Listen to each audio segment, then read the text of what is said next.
he was my mate at first handshake. I felt like I'd met my long-lost older brother.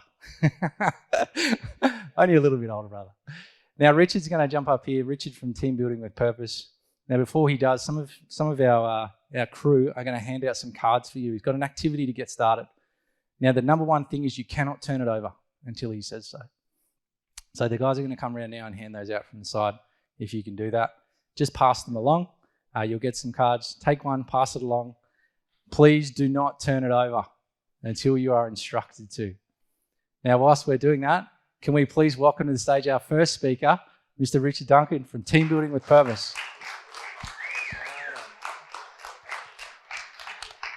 Right. Clicker and this. Excellent. Thank you very much. I'm really excited to be here tonight with so many like-minded individuals. And my goal tonight is to give you a little bit of inspiration by sharing the story of what we've been doing.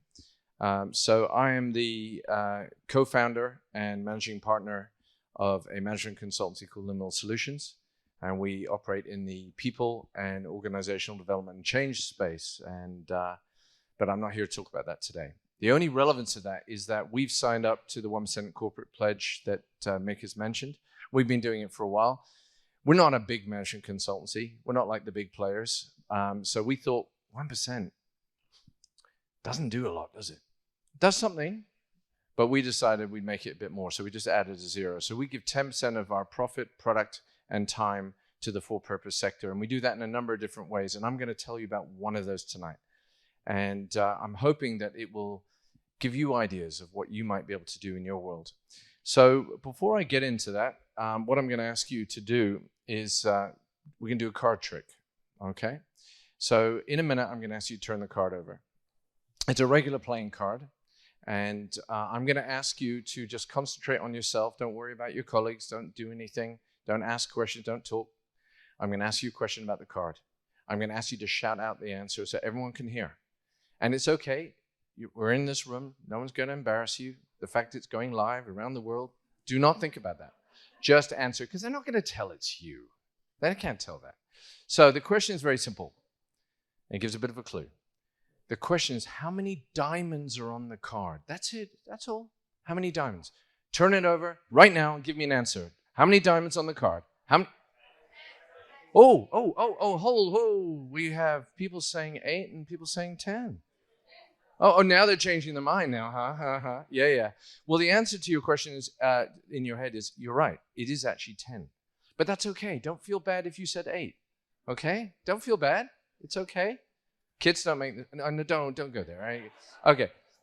The reality is you've been led to believe your whole life it's 8. We call it the 8 of diamonds. That's what you use it. That's your playing card. It's 8. It's not a 10. The 10 beats the 8. So it's okay. Cut yourself a break. All right? But there's a lesson in this. What we're presented with in life is not always what it really is. Just think about that for a moment. Another question, still with the card. Same thing. Say it out loud. How many number 8s on the card? How many number 8s on the card? Oh, look again. 2 is the obvious answer. But yet someone said 3. Who said 3? I know. Where's the third? Could you tell the audience, please? So what she's referring to is the negative space. Oh, but that's not a number 8 like the ones at the top. No, I didn't say that. I said number 8. Again, there's a lesson in this, is there not? That sometimes the solution is right in front of us. Have you been playing cards before? You played as a kid? That's been there the whole time. Now who feels like a dummy, hey? Right. Now my final question. Is there anything else about the card that stands out to you? On the right, not the design on the left, because that's obviously our playing card, but anything? No? No. Interesting. Normally, it's a red 8 of diamonds. And you might have thought that, but for something held you back. There's a lesson there. Don't hold back. Step forward when you feel uncomfortable about suggesting something. But the other thing about it is, who says it can't be a black 8 of diamonds? Convention says 8. Has to be red. No. And there's the final lesson I want to leave with you today. It's not just about my talk, it's about everyone's talk. I want you to listen with an open heart and open mind to what you hear tonight. And if you do that, you might just get an idea of your own, an idea that makes a change in the world. Don't stop yourself, because unfortunately, the rules of society condition us to limit our thinking. So what I'm going to do now is I'm actually going to talk about this initiative that we're doing that is funded by the 10% that we give. To give you an idea of what it's about and what we're trying to achieve, I'm going to show you an ad that comes from a very long time ago. It may not even played in this country, I'm not sure, in Australia. I'm not sure because I didn't live here as a kid, but let's see if you recognize it.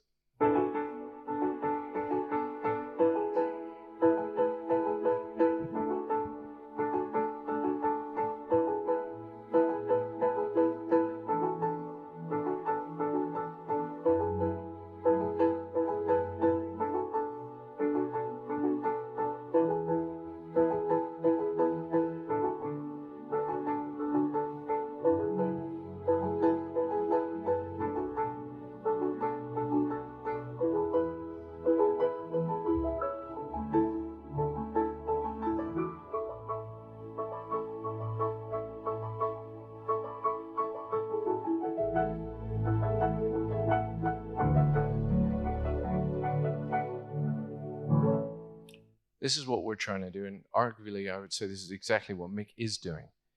We're trying to create ripples of change. Change in society. They start small and they spread. And I'm already very pleased that I've already achieved that tonight, because a few of you have already yawned. I literally didn't look at it because I knew I want to now, so I'm fighting it. That's what we're trying to do. So we're creating our own version of a ripple of change in our own small way. Why we're doing that? Well, because we believe that we want to make a real difference in the world. That's what we believe. The partners of our business are all committed to that. One of them are in the room today, Claire at the back of the purple outfit. And I'm very proud that we've achieved the beginning of a ripple in what we're doing.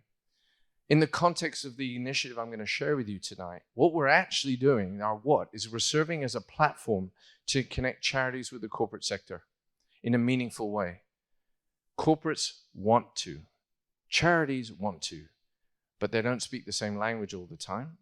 And also, most charities don't have the infrastructure, the depth, the experience, the skills, the time to do that. They're actually busy helping people who need the help. So we're actually there to help them. Ultimately, specifically in the context of what I'm sharing tonight, it's about awakening, rekindling, and fanning that spirit of volunteering, giving back in the corporate sector. That's what we do. But we want to make it mutually beneficial. So our how is what we're doing through creating bespoke team building activities that we deliver for corporate groups on behalf of charities. Very simply, that's what we do.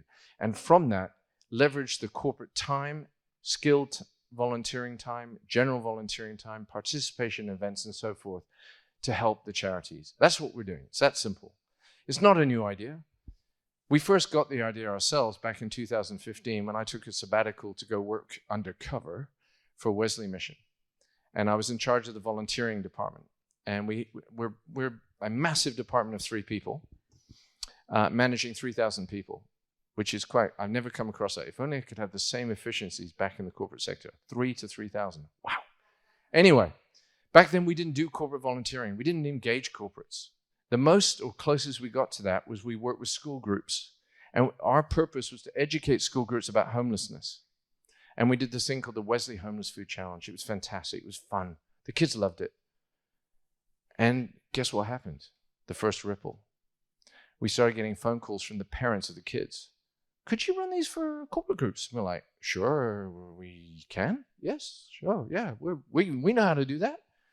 Okay. In the first 12 months, 60 groups from CommBank, Sydney CBD alone. The ripple started. It spread within CBA. It jumped and rippled across to ANZ. Then it went across to Westpac, and then it moved to JP Morgan, and then it went, and so you get the point. It didn't stop there. It went to the IT sector. It gone into the professional services of accountants and, lawyers.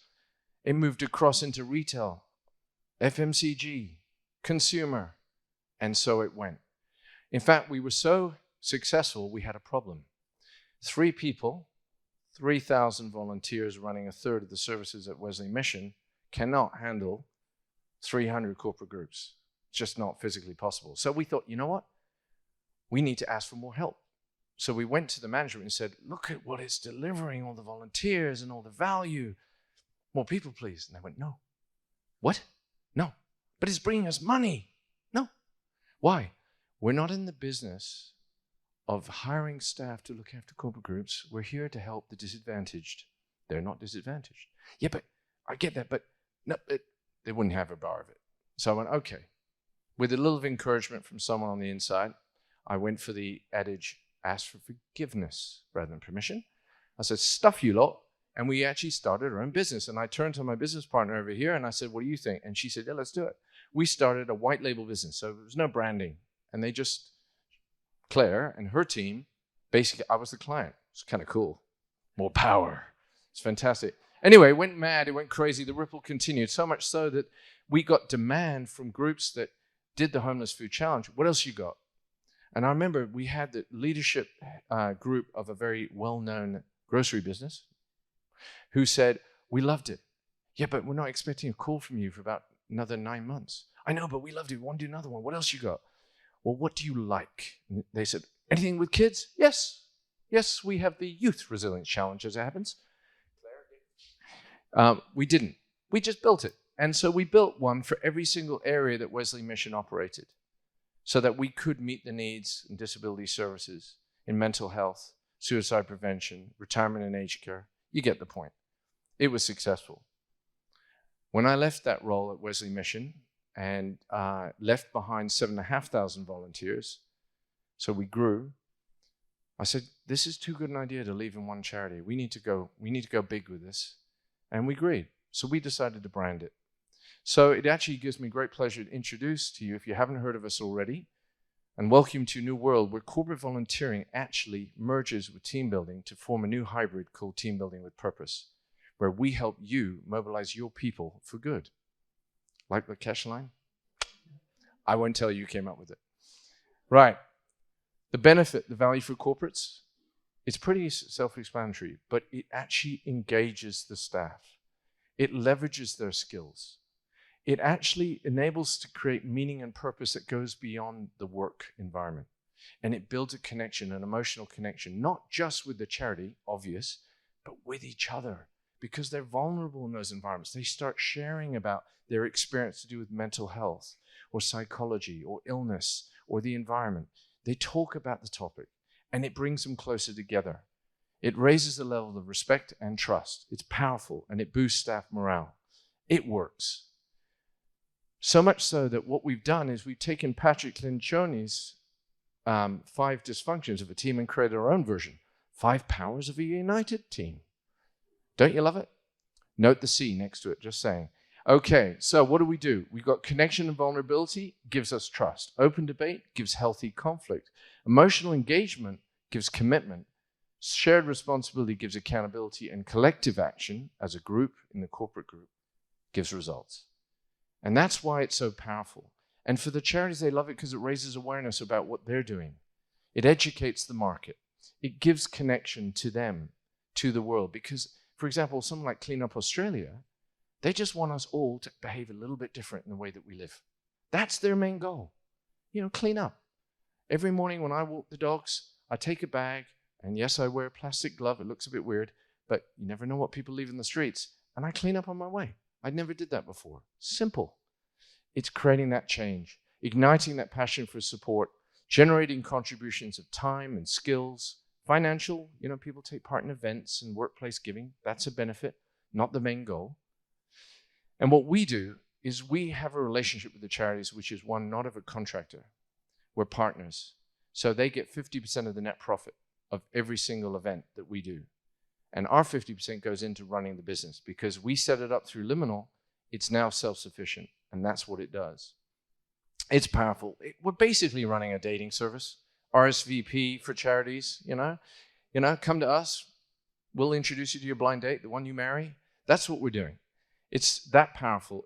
But what it's doing is it's engaging teams and inspiring people just to use their time different and their skills to help and make a difference in the world. We have a 4-step process. It's our secret sauce, if you like. It's very simple. We introduce them and inform them about the charity. We engage and educate them about what they do, and we have a lot of highly interactive activities to do that, to inspire and motivate them. The outputs for the corporates, as I said, is about bonding, bringing people closer together, truly authentic relationships, and for the charities, it's the same. But the real ripple, this is the catch, the real ripple, where it really hits, is we get them to reflect on what they've learned and actually to interpret that into their own world so that they behave differently. And that's creating change. Like the one I gave you as my example when I go walking the dogs. That's the power. We're working with a lot of major companies. Some are in this room now, okay? But we haven't hit the tipping point. And that's where you come in. Spread the word, spread the ripple. Sounds cool, spread the ripple, okay? And what we're doing, the impact, guarantee every single session is positive. The results are powerful and positive, okay? They're working, they're delivering what we seek to, and what the corporate group wants. We started in person. We launched this just before COVID. Good timing, you might say. But it taught us how to pivot online, which we did. And now we've come out of that COVID era. We've got in-person, online, and we've got the hybrid events now because not everyone is able to come to the office for one reason or another. So we've actually seen the growth of a whole new market. Fantastic. What our charity partners do is enables us to reach a wide variety of subjects, from environmental concerns, community safety, resilience, mental health, positive psychology, diversity, inclusion. And through the interactive activities and the way that we run them, and we use professional facilitators who are giving their time at a low bono rate. So we pay them, and that's just to make sure they turn up, because volunteers don't always turn up. What they get, the corporate groups, you see a building of empathy, a building of connection, and ultimately a building of commitment to each other, to the charity. And that's the power of this. But what underpins all of this is the UN SDGs. That's what's driving us. And we're very, very lucky that we are able to deliver on all 17 through our charity partners. And that's not by accident. And we will grow, we'll have more charities, but we're not going to become the telephone directory of this. It's just, you don't need that much choice. But the idea is that you come for a date and you stay for a lifetime. Every team building, you don't go away, stay. Ultimately, what we're trying to do here is actually we're trying to create a meaningful experience and relationship that lasts a lifetime. That's what we're trying to do. And with your help, we hope to do that. In addition, we guarantee upfront that not only will the charity, they get 50% of the net profit, which translates to a minimum of $500 plus GST for the smallest group. Okay, but any future income or anything they get from their relationship with these corporates, we have nothing to do with it. And I learned firsthand there's a lot of schemes out there that don't do that, and the charity don't get as much as you think they are, and I decided we're not doing that. So we decided not to do that. So our relationship is with running the event, and that's it. Clean and simple. At the end of the day, it's all about creating change, and that's what we're trying to do. And we've already started to see that with the corporate groups and charities we've been working with. And I hope that this will inspire you to come up with your own ideas, or at the very least, book a session. Thank you for your time. All the best.